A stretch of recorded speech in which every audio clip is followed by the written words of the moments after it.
All right, my friends, welcome to the next episode here, the Red Delta Project podcast, live feed Q&A, helping you break free of the the stresses of the diet and exercise rat race. Matt Schifferly, and today I'm going to give you the best that I've got because I have been really sick for the past couple of days. So my voice is a little bit off, my energy level is really, really low, and I don't know what we're going to quite get today. Maybe I can go for a good 10 minutes. Maybe the full hour. We shall see. But nonetheless, I've got to get this episode out because we are addressing the second half today in the two halves of workout programming for success. Last week, we addressed volume. This week, we are addressing intensity. And pretty much most every variable when it comes to your training programming for building strength, muscle, and endurance is all about this balance between intensity and volume. Now, to get really clear, first and foremost, about what I'm talking about with intensity is the amount of effort with respect to your maximum amount of output. So basically what that means is like, what's a 1 rep max of a weight that you can lift? If you can lift 100 pounds once, then 100 pounds is very, very high intensity. If you can lift 50 pounds, then that's half of your intensity that you can work with, and so on. It's a little different sometimes when people are looking at intensity of like, oh man, if I lift this 10-pound weight 1,000 bajillion times and I go until it feels like my muscles are just searing with the fire of 1,000 suns and I'm going to my absolute max as far as the volume goes and it feels really, really intense, that's intensity. But in the world of more clinician or evidence-based things, whenever we're talking about intensity from a strength training program variable, we're talking about percentage of your maximum level that you can go at, not just how much you can do with volume and how much your muscles can handle. So that's what I often refer to when I say intensity. Like you can walk 20 miles and at the end of that 20 miles, you'll probably just collapse and be like, oh my gosh, that was so intense. But that would still be qualified as a relatively low intensity workout. Same thing with strength training. If you have an exercise that you can do 30 repetitions on, for example, say you can do 30 push-ups and you get those 30 push-ups and that last one is just blood, sweat, and tears, screaming in agony to get that last rep, I still would consider that a low intensity workout because you could do it 30 times, right? But if you gave me a push-up variation that you could do 5 times, and you get like 4 reps and then you like, and you're done after 4 reps, but it wasn't to the very max of your ability, I would consider that a high intensity workout. So that, to clear the air, is what I'm talking about with intensity here. And the reason why it's important is because most all programming variables when it comes to your ability to program your workouts effectively are all about this balance between volume and intensity. The more of one you have, the less you have of the other. It's impossible to have both. And it's very important to understand this because sometimes, again, our feelings can kind of misguide us a little bit.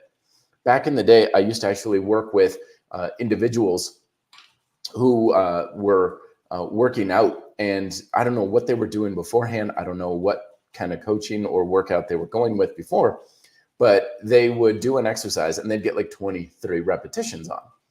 And these individuals were primarily looking to build strength. So I was like, okay, you got 25 repetitions, so let's up the weight. And they'd be like, oh gosh, I couldn't possibly do another plate on the leg press. I'm like, no, I'm sure you can. Like, I don't know, like that feels like it's going to be way too hard. It's because their relative perception of intensity was different from what they could actually do. And of course, inevitably, they would get like 10, 15 repetitions on the heavier weight. And they'd be like, oh my gosh, that was insane. And I was like, yeah, well, I would still consider it a moderate intense workout because you still got 15 repetitions. So sometimes our perception of intensity can be woefully misguided because of what we're used to experiencing. Intensity, like volume, is something that we have to condition ourselves, not just physically, but mentally, hell, even emotionally for. Because if we are not conditioned for a higher level of intensity, then we're going to feel like the level that we can currently work at is as high as we can go, even though if I see you do 20 repetitions, I know you can have much more intensity because hell, 20 repetitions, that's relatively low intensity from a strength training perspective. And more importantly, it's important to recognize that the numbers are not lying. If you can get 20 repetitions, you certainly can handle more intensity, even though where it feels. And so that's a good place to start off before answering some of these questions here. Let me get to some things here. Ben's coming in saying, Matt, what is your opinion on band loaded ring dips? Are you talking about to add or decrease resistance? I'm assuming you're talking about decreasing resistance. And we can do the same thing with pull-ups too, where you can use bands to decrease the resistance on pull-ups because the band is essentially helping you lift on up. It's not a bad technique, but for my money, I would much rather employ progressive technique over bands for several reasons. One, it's a hell of a lot easier to set up. Two, you don't need extra equipment. Three, you can also adjust it on the fly. And you can do it the same way with assisted technique on pull-ups, where you just adjust how much pressure you have with your feet against the floor. Some people will do this with their feet on a chair or something like that. So in my opinion, it's perfectly fine to use, but it's a second grade approach compared to using actual progressive techniques where you're using your feet for assistance, and then you just take away assistance from your feet over time in a progressive manner. It builds up a lot more of that technical awareness, weight distribution, and it's easier to adjust. So it's not bad, but it's certainly not my go-to the way I do it. I for my clients, I never use band assisted anything just because I think there's better ways of going about it. Joseph Bellows saying, Helmet, do you think I should max my workout intensity and make them harder? I've been using isometrics, a little weight on my legs as I use some variation of hard push-ups. Yeah. So here's the thing about intensity too, is that when we go with extremes of either intensity or volume, we typically run short of one or two things. It depends on kind of what you're going after. Here's the way to think about it is the more you're going after intensity in your workouts, the more you're focusing on building strength, because it's basically how much tension you can get in your muscles. So high intensity, meaning heavy loads, heavy levels of resistance, lots of tension in the muscle, relatively low amounts of training volume, is best for building up that absolute strength. You go on the other side of the coin and you'll have higher volume, but relatively low intensity. That's really good for endurance and stamina. And there's always going to be some sort of challenges when it comes to working at high intensity or high volume, which is why when it comes to building muscle, you can do it with high intensity. You can do it with high volume, AKA low volume and low intensity. The research clearly shows that there's a lot of range with which we can build muscle. However, going at a very high intensity requires a lot of motivation, requires really good technique, proficiency, skill, and a certain degree of, again, that emotional and mental comfort with the high intensity stuff, which a lot of people don't have. Same thing with high volume. You know, if you're going to try and build muscle with high volume stuff, we can get bored easily. We're just rep counting.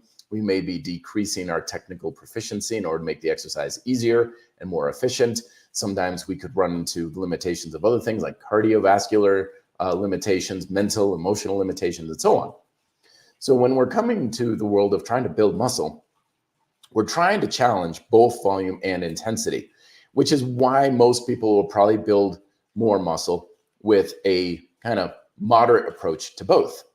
Or they're going to build more with an approach that kind of prioritizes one versus the other in kind of a periodization scheme. So you go with a month of higher volume, relatively lower intensity training.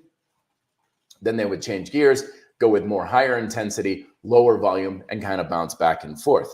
Because each one has its pros and its cons for when it comes to building muscle, which is why if people who have done high intensity, low volume stuff for a while can find that they start building muscle again if they go with lower intensity, higher volume, and then vice versa. If they've been doing higher volume, lower intensity, then they'll build more muscle if they add more intensity to it. So it's not like one is better than the other, though it certainly is easy to fool ourselves into thinking that way, because usually if we find something that is kind of a missing piece in our muscle building puzzle, we usually tend to think that's the thing that's most important. And it's like, no, it's still just as important. Intensity is just as important as volume and vice versa. But when you start to emphasize something you've been neglecting, it can certainly feel like it's a bit more of a priority. And that's why we can get stuck into thinking one way is usually best, when in fact it's usually having something of a mix of the two that is the better way to go about it. So to answer your question here, Joseph, go in with the intensity. And that's one of the great things about isometrics is it's the easiest way to access very high intensity training. It's very hard to access high intensity training with anything that's dynamic relative to isometrics. And that's why a lot of people find that they can get much stronger with isometric training, is because it's so much easier to access that high level of intensity. So yeah, go for the intensity on the legs especially. Ben following up saying, I was talking about adding resistance with bands on ring dips. What do you think about that? How would you go about doing that? I'm kind of curious about how that works. You mean like it's attached to something below and then pushing straight up? In which case, I think it's fantastic. You've got to have the right setup for it. And again, so we have equipment issues. You need ring dips. So you've got the band anchored below you somehow. And then you're pushing up against the band. So interesting way to go about it. I like the strength curve of using the band. Chains might be a better way to go about it, though, because you don't have to anchor chains down, but it's going to give you the same kind of effect.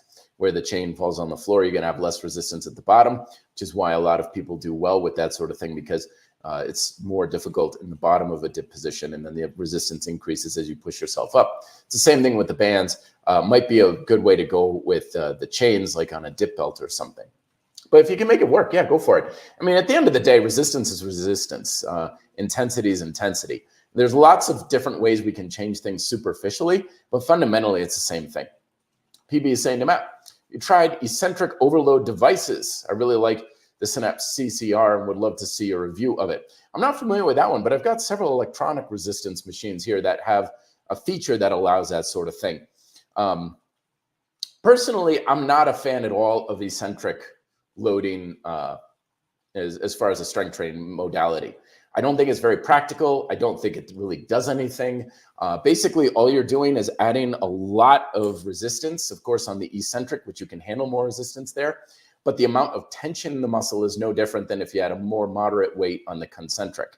I haven't seen enough to suggest that it is in any way beneficial aside from the regular style of training. You have to kind of remember, folks, that tension in a muscle is tension in a muscle, regardless of why it's there. It doesn't matter if it's concentric or eccentric. And if we can have just as much muscle tension eccentrically with a lighter load, it does nothing for your strength to have that same amount of tension loaded eccentrically. And I know a lot of times people are like, well, muscle damage on the eccentric kind of thing, beneficial and so forth. That, again, is really up in the air.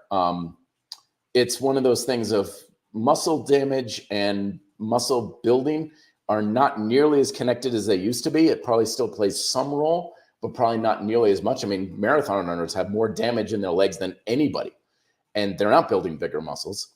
So there's lots of evidence to suggest that muscle damage and muscle building are not nearly as correlated as we thought they were. Yeah, basically, like, I'm just not sold on eccentric stuff. The bottom line is I think it's more of a pain in the neck to implement, takes more complicated equipment and stuff. And I'm just not sold on it. I don't see what the benefit is. If you're still getting a good amount, the same amount of tension in the muscle with eccentric than you would otherwise, then, tension is tension. That's really ultimately what it boils down to, is how much tension can we get in the muscles? And if it's roughly the same, then you're just basically fundamentally going about the same thing as you would with any other type of lifting. You're just making it much more difficult, complicated, and cumbersome. Ben following up saying, put the band behind my neck and hold the rings and the band. Oh, I see what you're doing. Yeah, okay. In that case, I'm thinking, it depends on the heaviness of the band and everything. But now I'm looking at something that's probably going to be a little bit more just not quite as comfortable. I mean, I can't imagine a band around your neck is a very good idea. I mean, maybe, yeah, you can get it on your traps and everything. I would just, if I had the choice, though, I'd definitely just go with a dip belt. or a weight vest for sure, and just be way more comfortable. And don't negate comfort, folks. The more comfortable you are during an exercise, the easier it's going to be to push it. Bottom line, comfort is our best friend when it comes to this sort of thing. So I've done things where I've had stuff on my neck, weighted push-ups, chains around it and stuff like that. It's one of those things, again, it can work. But again, there's like 25 different options of loading dips. That I would put as like number 23. If you've got better, do better, in my approach to things. If you've got a different way that's easier, cheaper, faster, and more comfortable, well, then do it that way. Why do it a way that's more cumbersome? Economic buyout, spam. Oh, God. Spam is so ugly. Man, I tell you. Wesley is saying, I use bands. I incidentally, while at work, I'm occasionally get some rows of face pulls in when I'm noticing I'm hunching at my work table. Everything is a tool to play with. Absolutely, Wesley. Good job for looking at the observations of what you have available for you. Karsten is saying, hey, Matt, I've read your Overcoming Isometrics and watched your episodes on isometric and greatly inspired by episode with Richard Monoson. Yeah, tried it for a week and it works well for injuries. Thanks. Very good. Glad you got into the isometrics there, my friend. Because, yeah, like I said, isometrics is by far the easiest, most comfortable, fastest way to access very high levels of intensity. Because as soon as you start moving, you have to drop the intensity of how much you're contracting your muscles. So anybody who wants to really get an idea of how intense they can contract a muscle, get into the isometrics. It's going to be quite eye-opening to a very large degree. A couple more before charging on. Benjamin saying anywhere between 3 and 0 reps in reserve is the correct intensity. Or you don't need to put anything in reserve either. You can certainly go as hard as you can as far as the volume goes. PB saying, thanks, Matt. Since suspension trainers are hardest during the first part of the exercise, well, it depends on the exercise, but yeah. What's your opinion about partial reps that focus on the first part of suspension trainer reps? I covered kind of range of motion in the last episode last week. Bottom line is the more range you have, the more benefit you're getting out of the exercise. I know there's kind of the idea of using the partial rep, of using just the harder part of the repetition. It probably has its time and a place. Honestly, I can't think of where that would be, though. Basically, again, more range, more benefit. Use the full thing if you can. You're just going to get more out of the exercise if you're using more rep range. Just because there's more resistance in like the bottom third or bottom half doesn't mean that the top half isn't doing anything either. And there's a lot of other benefits that can be had from that as well. So talking about intensity, the more important thing is to always just recognize the intensity to volume balance. It can feel like we've got a lot of intensity, but keep the numbers in mind. A good kind of general range is that 1 to 5 repetitions is that you can accomplish is something that I would consider relatively high intensity. Of course, it's always relative to the sport or the activity that you're doing. Anything like 10 to 15 moderate repetitions or so. And then typically once you're up around 20, 30 or so, I consider that low intensity training from a strength training perspective. That doesn't mean that it's not effective for building strength. It doesn't mean it's not effective for building muscle. It's important to have these things relative to your current ability. So I know that sometimes we can get into a certain training modality where it's like, okay, I did this exercise, I did it for 30 reps, or I did it for 5 minutes. It was really, really hard. That means it's high intensity. No, it's not. It's low intensity because you can do it for that long. Because intensity and volume really is just a different way of saying time and tension. Everything about our programming depends on how much time are you using something for and how much tension is relative your capacity in your muscles. So if you could do it for a relatively long period of time, the amount of tension you're contracting your muscle with per repetition or per unit of time is relatively low. So then it really just boils down to what are you looking for from your strength training? You're either going for strength, in which case higher intensity is the priority. You're going for more endurance, in which case lower intensity is a priority, so you can do more volume. And you're working on muscle, which is a combination of the two, or as I like to say, your overall muscular work capacity. So it's the combination of intensity and volume at the same time. Leonardo coming on saying, hey, Matt, I'm going to the gym in the last year and every type of squat gives me discomfort. Can I build legs with ingot split squat? You can build legs with any type of squat, my friend. But what kind of discomfort are we talking about here? What's going on? Is it in the knees?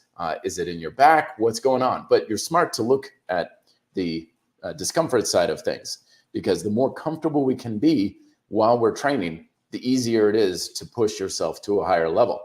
Pain and discomfort and such will always hold you back to a very high degree. Michael saying, hey, Matt, how's the martial arts journey going? It's going pretty well. Made my 6th degree black belt last November, which was fun. That was good. I'm still making progress. That's one of the things that, really kind of shows off, how much we can still learn about the techniques that we're doing. I've been doing Taekwondo since I was 10 years old. So it's now 36 years. And I'm still learning the most basic fundamental exercises to a higher level.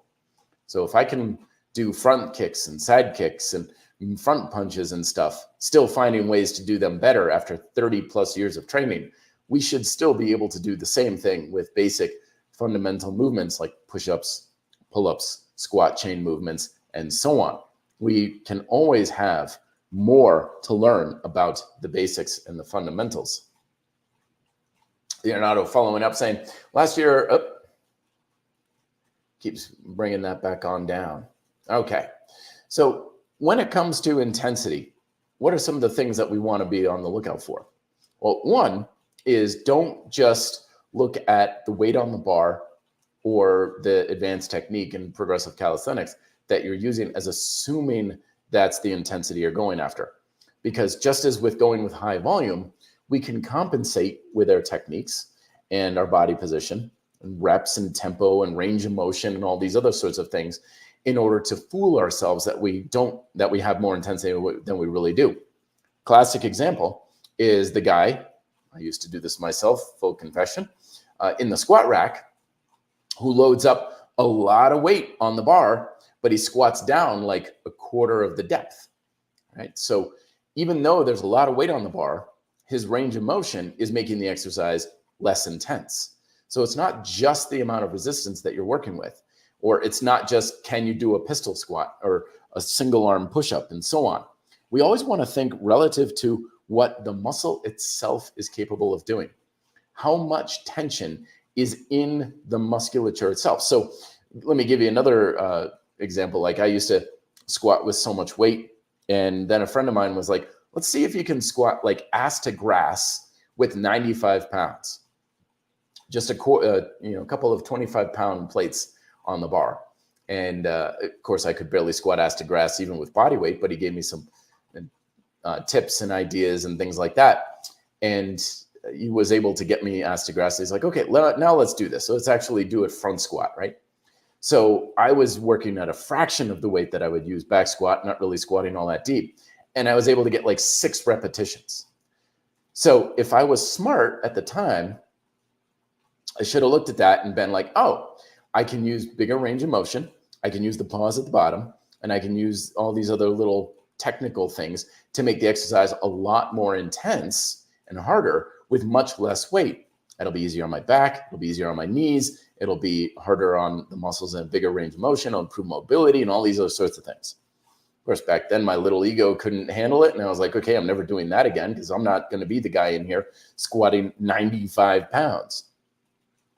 But I should have listened to that, because in the world of intensity, I much prefer to use any other variables that I can, like a more controlled repetition range, bigger range of motion, pausing at certain points to get the intensity higher without having to build external load or using too much load in general, because load can come with a degree of liability to it. So having intensity increase through technical means, which is usually the way I prefer to go about it, can theoretically make the exercise a little bit safer, but also just more accessible. It also builds a lot of those other qualities we have, like range of motion, mobility, tension control, coordination, and so on. So when it comes to building the intensity, yes, extra weight or advanced techniques and stuff is a great way to do it, but it's certainly not the only way, or in my opinion, the most preferable way as well.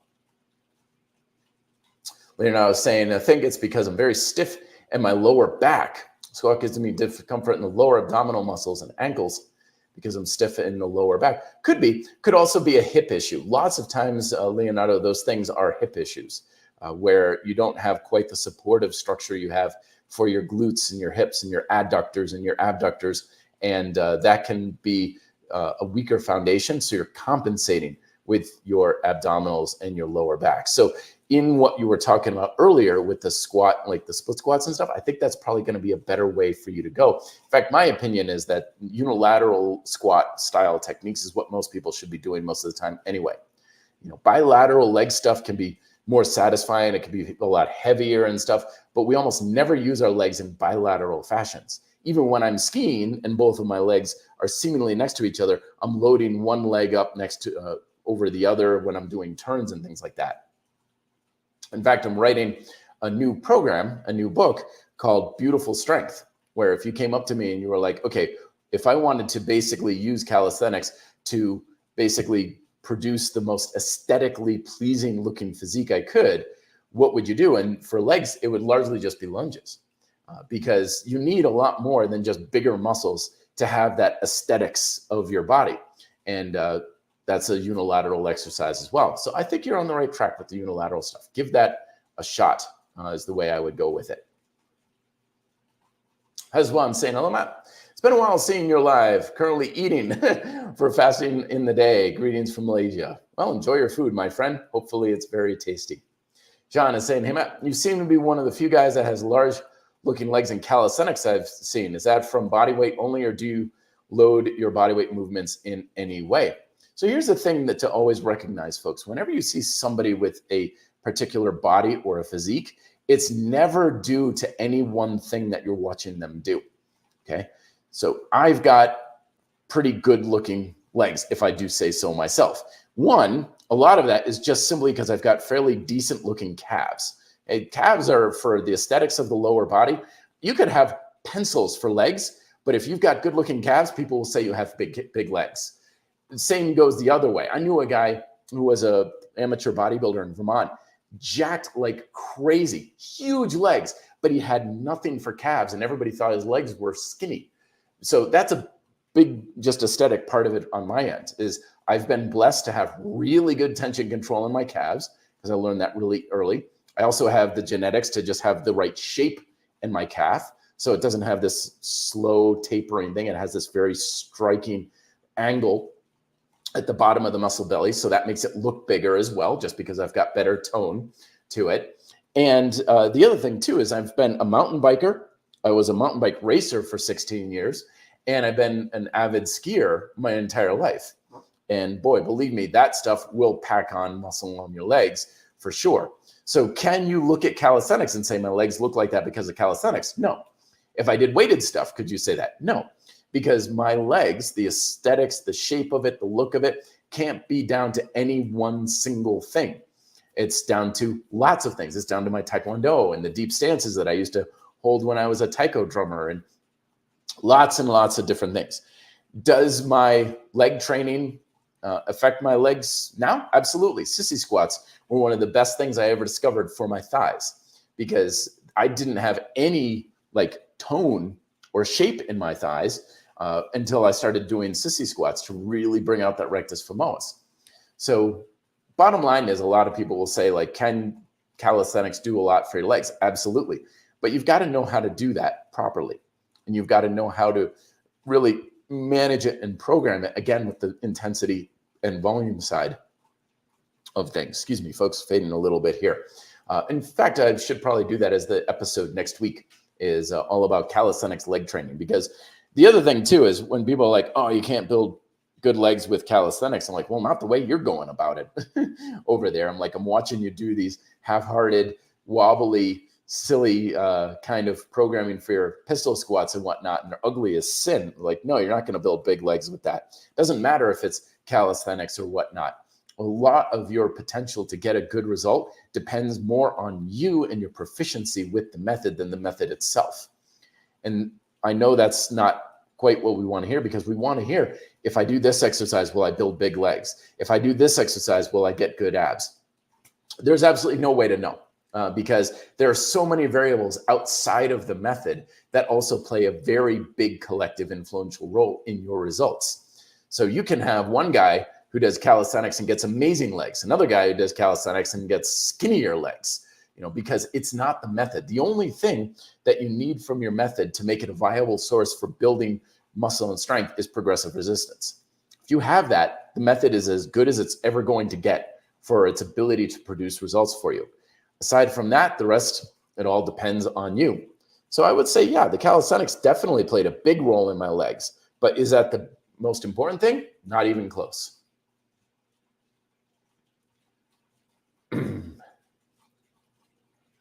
Maria from Stockholm, Sweden, saying, Matt, you are an inspiration. I learned so much from you. My boyfriend is a huge fan of you. Thank you very much, Maria. Appreciate that. And the fact that you have the word Sky in your title there certainly caught my eye as well. I have a cat named Sky, Thank you. Joseph following up saying, Matt, just in my pike push-ups to put a block on the floor for my head to touch. So I'll keep working on them. Good man. Very good, Joseph. Thanks. Keep me updated on that. Fantastic. Good job. Good job. Spicy J with the Jack Garfield. Always good to see you here in the comments. Say, Matt, been a while, but I'm going to ask something philosophical. What's your biggest fear? Sorry if it seems awkward. I'm going to have to ruminate on that one. There's not a whole lot I fear these days. I mean, I guess there's the usual stuff, like spiders kind of creep me out and stuff. It was weird though. One day when I was younger, I had this real big kind of interest in the paranormal. And then one day it just suddenly flipped and I went from a fascination to a downright fear of it. To this day, I still can't watch like most movies that are a halfway serious take on like alien abduction and stuff like that. It scares the hell out of me. Who knows? Maybe I was abducted by aliens or something like that. But I don't know. It's a good question. A lot of times I think the stuff that gives me the most anxiousness though is just I think a lot of us is just the fear of like, not so much a rejection, but just social isolation kind of stuff, being cast out of the herd, so to speak. That's not something I'm really like too fearful of or thinking about a whole lot, but I think that's one of our biggest fears these days is loneliness. Rembo is coming on. Hey guys, and one calisthenics guy in stained legs, very aesthetic. Yeah. A lot of aesthetic stuff, it depends on a lot of other things to having to do outside of the method. Really, like I was saying earlier, the method itself really doesn't have that much influence over your results. Whether you're doing bands versus dumbbells versus kettlebells versus calisthenics or barbell and stuff like that, as long as you can basically just get that progressive resistance to offer the potential for intensity, because that's really it. Like volume is something that we can all get, just depending on how much you do the thing. And then intensity depends on how much resistance you can have. So you're not going to get a lot of intensity from a shake weight, right? Because you can't adjust the intensity. So can you adjust the intensity to a wide enough range? And then there's volume. And if you've got those, you've got volume and intensity as much as you can handle, you've got it made. The method is as good as it can possibly be. And then it boils down much more largely to you. Excuse me, folks. Sean saying, Matt, based on what you said, can you give an example of what you would instruct a person to do to maximize leg hypertrophy? Well, the first and foremost, I'll cover this more in the episode next week because that is a lot to the question. But when we're looking to build up any particular major muscle group, like our legs and stuff, there's lots of different pieces to it. It's not just put more weight on the bar or do lots of reps. As with all muscles, we want to make sure that we're challenging our muscular work capacity. So how much tension you can hold in your muscles and how much volume, and then increasing from there. You want to increase your overall muscular work capacity. And with calisthenics, a lot of people have a lot of trouble doing that because either A, they have trouble accessing the intensity because they don't know how to use proper progressive techniques. So they just end stuck doing endless repetitions, hundreds of reps of lunges and squats and things like that. So you got a lot of volume, but you're lacking on the intensity. The other thing too is if you have going after intensity and you're going after advanced exercises, but your proficiency is off. A lot of times when it comes to building up the legs, people don't have the proficiency to use their legs very well. So they don't have stability. They don't have mobility and they don't have coordination. So as a result, you see people doing a lot of wibbling and wobbling and tilting and things of that nature. And so their range of motion isn't very good. Their mobility isn't very good. And they're basically kind of working on, quote, the skill of some of those exercises like pistol squats and stuff.